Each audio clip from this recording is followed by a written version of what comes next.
Salut les gens, c'est Ada-chan et bienvenue sur ma chaîne. Aujourd'hui, vu que c'est la période, on va faire une petite vidéo storytime sur les hanami, ou la floraison des cerisiers, ou les sakura, appelez ça comme vous voulez. Moi je vais appeler ça les hanami, parce que je les ai fêtés 3 fois au Japon, 3 années d'affilée, et de manière différente. Donc voilà, c'est parti. La première année, donc on était là avec mon copain en visa vacances travail et ça faisait à peu près 4 mois, ouais 3 mois et demi, 4 mois qu'on habitait au Japon. Et cette famille d'accueil qui nous laissait leur appartement nous trimballait partout, ils nous faisaient découvrir tout ce qui était possible et inimaginable sur la région. À cette période-là, moi je réfléchissais pas trop au Sakura parce que bon, on était là, on vivait, on cherchait du travail, on visitait en même temps, donc voilà, pas plus de questions de ça, mais un de ces soirs, ils nous ont dit, ah bah venez fêter les Sakura ou les Hanami avec nous, on prévoit tous les ans un pique-nique en famille, donc venez avec nous cette fois. Et super sympa, donc on est parti dans un parc qui était pas loin de chez eux, sachant que eux déjà ils habitaient pas loin, ils étaient à 10 minutes à pied de chez nous. C'était un grand parc avec un lac au milieu, et donc tu avais plein de familles japonaises qui s'installaient autour du lac, en dessous des cerisiers. Et le sol, je me souviens, il était jonché de pétales, c'était super beau, tout était rose. Et on est arrivé comme ça en fin de journée. Donc eux ils sont arrivés avec la nourriture, donc il y avait beaucoup de sushis, des makis, ce genre de choses, des bières. Les maris étaient arrivés avec les bières. Et moi j'avais fait des gâteaux, donc un gâteau au chocolat je crois. Et voilà quoi, c'était hyper sympa, c'était chill. En fait, on était tous posés à admirer, à se raconter nos vies. Moi, à l'époque, je parlais pas très bien japonais. Mon mec, il baragouinait un peu mieux que moi. Et puis lui, il était déjà resté avec eux quelques mois auparavant. Donc il était bien à l'aise. Moi, je découvrais un petit peu. J'étais en mode observatrice, mais ça se passait super bien. Donc j'utilisais plus l'anglais que le japonais. Mais en tout cas, pas du tout de français parce que bah, eux, ils comprenaient pas du tout. Donc il y avait les grands-parents avec leurs filles, leurs 2 filles sont mariées, donc c'était les 2 couples avec leurs enfants, ils avaient chacun un garçon. Donc on était tous là, posés, là, à manger, à boire de la bière, à rigoler. Donc plus ça buvait, plus ça se taquinait. Franchement c'était super sympa, il n'y avait que des familles, il n'y avait aucun étranger, on était les seuls étrangers du parc. Après nous on était vraiment dans on était à Nagoya dans le nord. Donc on était dans le quartier de Shikayama. Et puis voilà, ça se passait super bien. On en a bien profité. Et à la fin, la nuit elle est tombée. Ils ont allumé des lumières LED dans les arbres. Ça rendait le truc hyper féerique. En fait, c'était super sympa. Super chill. Et c'est ce genre de moment en fait que je kiffais quand j'étais au Japon. Il se passait rien en fait. C'était juste, t'es posé, t'as l'impression de faire une séance de méditation. Tu vois les gens, ils sont là, ils boivent, ils mangent, ils rigolent, ils observent les fleurs, les pétales qui sont roses quoi. Enfin tout est magnifique. Et il y a rien à dire. C'est juste trop bien. Donc voilà, après à la fin, on avait tous mangé, on avait bien bu, on est rentré à la maison à pied, un peu en titubant, et puis c'était cool quoi. Donc ça c'était la première année. La deuxième année, là ça s'est fait via le boulot de mon mec, donc lui il avait trouvé du boulot, et son patron avait organisé une sorte d'événement avec les collègues, mais les conjoints étaient aussi invités. C'était un samedi, donc moi je me souviens que je travaillais le matin, parce que j'étais prof d'anglais et l'école elle ouvrait le samedi. Donc j'ai travaillé je crois jusqu'à midi et après je les ai rejoints dans un grand parc à Nagoya et apparemment c'est le parc où tout le monde vient fêter les Hanami. Mais moi je n'étais pas au courant parce que dans le quartier où on vivait, comme il y avait déjà un parc, bah, nous on pensait qu'on allait réitérer l'expérience cette année-là, mais en fait comme ils nous ont invités dans ce grand parc là public, on y est allé.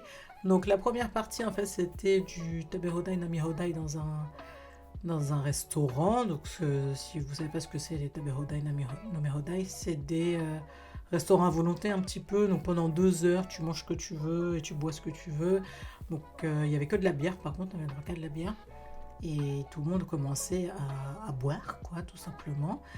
Et après ça, donc on a mangé pendant 2 heures, on est parti se balader dans le parc. Donc tout le parc, hein, c'était que des cerisiers, donc ils étaient tous en fleurs.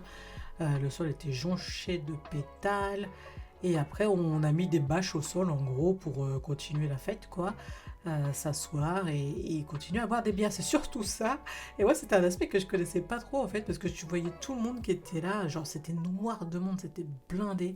Ils étaient tous là avec leur glacière remplie de bière. En gros, le but, c'était se bourrer la gueule, hein. Il n'y avait pas d'autre but.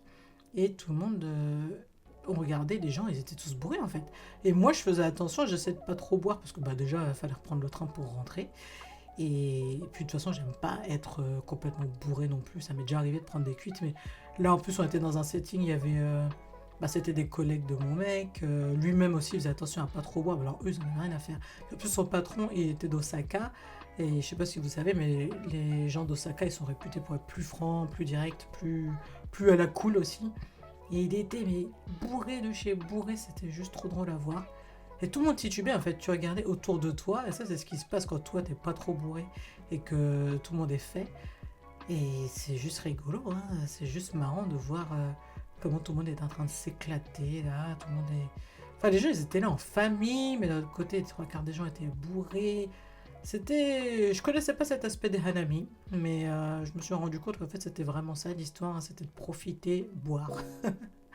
Donc voilà, et puis après nous on a pris notre train, on est rentré, et quelques semaines plus tard, bon peut-être pas semaines, quelques jours plus tard, moi j'avais un événement avec un groupe qui s'appelait Black Girls of Japan. C'était un groupe qui avait été créé par une de mes collègues et ses amies qui étaient jamaïcaines. Bah forcément parce qu'il n'y avait pas beaucoup de femmes noires, déjà au Japon il n'y en a pas beaucoup, à Nagoya encore moins, et donc on s'était créé un petit groupe comme ça. Moi je participais pas souvent à leurs événements, mais cette fois-là, je me suis dit, ah, vas-y, c'est la Hanami, on va tester. Ouais, ça va être fun et tout, vas-y, viens. Donc elle insistait, et cette fois, ça se passait que le soir. Donc ça commençait à 20 h, donc il faisait déjà nuit. Bah pareil, hein, ils allument les lumières LED et tout dans le parc pour qu'on puisse le repérer un petit peu quand même. Puis même ce joli avec les pétales, ça rend un truc super bien. Donc moi je suis arrivée, on était une dizaine de femmes noires et un japonais, donc c'était un de ses élèves avec qui elle avait sympathisé, qui voulait absolument participer avec nous, et ça c'était trop drôle. Parce qu'elles étaient là, les trois quarts étaient jamaïcaines en fait, donc elles parlaient anglais slash créole jamaïcain. Moi j'étais là, donc française, mais je parlais que anglais. Et lui il était là, bah, il parlait anglais aussi, il suivait les cours, il était à un niveau plutôt avancé. Et il s'est éclaté, on a fait des jeux d'alcool, les Never Have I Ever, et un jeu, oh je sais plus comment ça s'appelle, c'est un truc avec l'alphabet en fait, donc tu dis un mot, et la dernière lettre de ce mot, la personne d'après doit trouver un mot qui commence par la dernière lettre de ce mot, et ainsi de suite, puis après tu augmentes la difficulté, il faut que ça soit 2 mots, puis 3 mots. Bon, à la fin ça ressemblait plus à rien parce qu'on était tous bourrés et qu'on n'arrivait plus à réfléchir, mais franchement le japonais il s'en sortait bien. Et il s'est éclaté de ouf. En plus, les filles, elles avaient ramené du rhum de la Jamaïque, mais genre du bon rhum à 60%. Moi, je suis rentrée, je savais plus comment je m'appelais. J'ai titubé, mais comme c'est pas permis, mais je voulais qu'on me roule jusqu'à chez moi. Mais bon, c'était l'ambiance. Tout le monde était bourré dans les transports de toute façon. Le Japon, c'est safe. Je savais qu'il allait rien m'arriver. Donc, je suis rentrée tranquillement à la maison. Et c'était génial, quoi. Et la troisième fois, donc la troisième année, là, alors, et mon mec et moi, on travaillait plus, on était sur la fin de notre séjour. Et cette année-là, on a décidé de fêter ça en amoureux. Donc nous, on était à Yokkaichi, et une station plus loin, donc à Suzuka, il y avait une allée remplie de cerisiers, en fait. Donc ils étaient tous en fleurs, c'était magnifique, il n'y avait personne. Je sais plus qui nous avait conseillé d'y aller, mais bref, on y est allé. Donc on est parti se faire un pique-nique, on s'est acheté un bento, on s'est posé là, on a refait le monde quasiment toute l'après-midi. Il faisait bon, il faisait beau. Donc voilà, on avait notre petite bière et on s'est bien éclaté à deux en amoureux, sous les cerisiers en pleine journée. C'était vraiment, vraiment super sympa. Donc voilà, moi c'était tout pour les Hanami au Japon. Si vous les avez déjà fêtés au Japon, même si vous avez déjà voyagé au Japon, bah écoutez, n'hésitez pas à me raconter vos expériences dans les commentaires, hein, parce que je raconte ma vie, mais j'aimerais bien connaître la vôtre aussi. Puis voilà, merci d'avoir cliqué sur la vidéo, et je vous dis à la prochaine.